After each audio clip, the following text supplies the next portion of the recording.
ধানমন্ডি ৩২ নম্বরে শেখ মুজিবের বাড়ি ভাঙচুর, ফের কূটনীতিক উত্তেজনা ঢাকা দিল্লির। দর্শক, এটি ভারতীয় সংবাদ মাধ্যম টাইমস অফ ইন্ডিয়া এই প্রতিবেদনটি করেছে। তারা বলেছে যে দুই দেশ পাল্টাপাল্টি কূটনীতিক তলব করেছে। কূটনীতিক তলবের অর্থ হলো যে যখন নাকি সম্পর্ক অম্ল মধুর বা নিম্নগামী হয় তখন এই তলবের ঘটনা ঘটে। বাংলাদেশ প্রথমে ভারতের ডেপুটি হাইকমিশনারকে ডেকেছে, তার বিপরীতে ভারতও ডেকেছে। বাংলাদেশ বলেছে যে বাংলাদেশের ভেতরে যে সমস্ত ঘটনা ঘটেছে তার দায় হচ্ছে ভারতের এবং শেখ হাসিনার, কেননা শেখ হাসিনা ভারতে বসে দফায় দফায় বিবৃতি দিয়ে এই উত্তেজনা সৃষ্টি করেছে। অন্যদিকে ভারত বলেছে যে না, এই দায় কোনোভাবেই ভারতের না, শেখ হাসিনার ভাষণ তার নিজস্ব, আর বাংলাদেশের আভ্যন্তরীণ ঘটনা ভারতের উপরে চাপানোটা এটা কোনো কূটনৈতিক যে শিষ্টাচার তার মধ্যে পড়ে না। ফলে আবার নতুন একটি উত্তেজনা তৈরি হয়েছে বলে টেলিগ্রাফ মন্তব্য করেছে। টাইমস অফ ইন্ডিয়ার প্রতিবেদনে বলা হয়েছে, ক্ষমতাচ্যুত সাবেক প্রধানমন্ত্রী শেখ হাসিনার সোশ্যাল মিডিয়ায় বক্তব্য রাখাকে কেন্দ্র করে ফের কূটনৈতিক উত্তেজনা বৃদ্ধি পেয়েছে বাংলাদেশ ও ভারতের মধ্যে। হাসিনার বক্তব্যকে বানোয়াট ও উস্কানিমূলক অভিহিত করে আনুষ্ঠানিক প্রতিবাদ জানিয়ে ভারতের ভারপ্রাপ্ত হাইকমিশনারকে তলব করেছে বাংলাদেশ। শুক্রবার ভারতীয় সংবাদ মাধ্যম টাইমস অফ ইন্ডিয়ার এক প্রতিবেদনে বলা হচ্ছে, ভারতে অবস্থানরত বাংলাদেশের সাবেক প্রধানমন্ত্রী ও মানবতা বিরোধী অপরাধে ওয়ারেন্টভুক্ত আসামি শেখ হাসিনা যেন বক্তব্য না দেন, সেজন্য ঢাকার ভারতীয় ভারপ্রাপ্ত হাইকমিশনার পবন বাতেকে তলব করে প্রতিবাদ নোট দেওয়ার পাশাপাশি আনুষ্ঠানিক প্রতিবাদ জানিয়েছে বাংলাদেশ।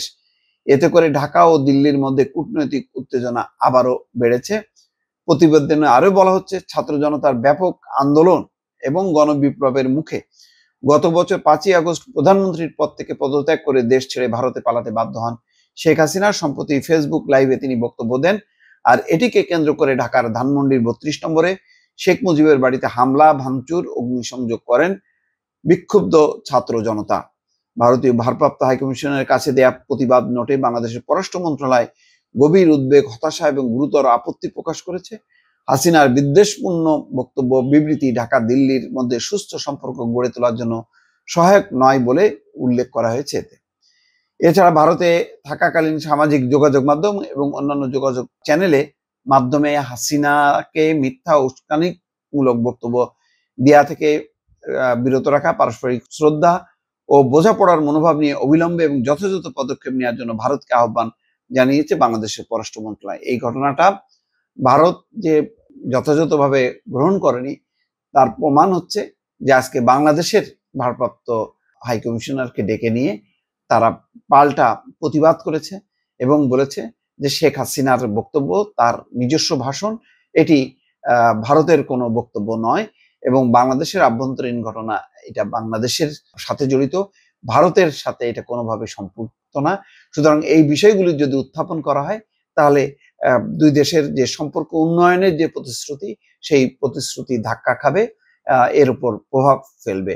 সুতরাং ঢাকার সঙ্গে তারা একটি ভালো সম্পর্ক গড়তে চায়, সম্পর্ক উন্নতি করতে চায়, সেই পথে যাতে শেখ হাসিনার বিবৃতি, বক্তব্য বা বাংলাদেশের আভ্যন্তরীণ ঘটনাবলী যাতে সামনে আনা না হয়, সেই বিষয়টি বাংলাদেশের কূটনীতিককে স্মরণ করিয়ে দিয়েছে ভারতের পররাষ্ট্র দপ্তর। দর্শক, ভালো থাকবেন।